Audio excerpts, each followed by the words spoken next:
मियां मोहम्मद नवाज शरीफ के बेटे हसन और हुसैन फ्लैगशिप अल अजीजिया और एवनफील्ड रेफरेंसेस में वारंट मनसूखी की दरखास्तों पर समाअत के लिए जुडिशल कॉम्प्लेक्स पहुंच गए हैं। मजीद जानते हैं डॉन न्यूज के नुमाइंदे उमर बर्नी से। उमर, बताइएगा समाअत कब तक शुरू होने का इम्कान है?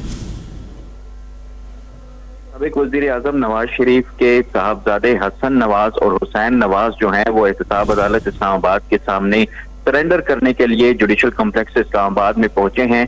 अब से कुछ दिन पहले जो है हसन और हुसैन नवाज की जानिब से दरख्वास्तें एहतसाब अदालत में दायर की गई थी, जिसमें मौक़िफ़ अपनाया गया था कि पैनामा रेफरेंसेस में जो है उनको अदालत ने इश्तिहारी करार दिया था, ताहम वो अदालत के सामने पेश होकर खुद को सरेंडर करना चाहते हैं। तो उस हवाले से आज समाअत जो है वो होगी और एहतसाब अदालत के जज राना जवाद जो हैं वो इस हवाले से समाअत करेंगे।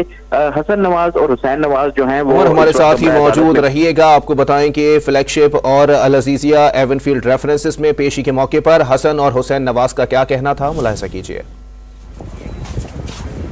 नवाज साहब, ये बताएं, जब पनामा लीक्स आया तो आपने उस वक्त कहा मैं पाकिस्तानी शहरी नहीं हूँ, मैं क्यों केसेस का सामना करूँ? मैंने कभी ऐसी कोई बात नहीं की और मैं सिर्फ पाकिस्तानी शहरी हूँ, मेरे पास कोई और पासपोर्ट नहीं, सिर्फ पाकिस्तानी।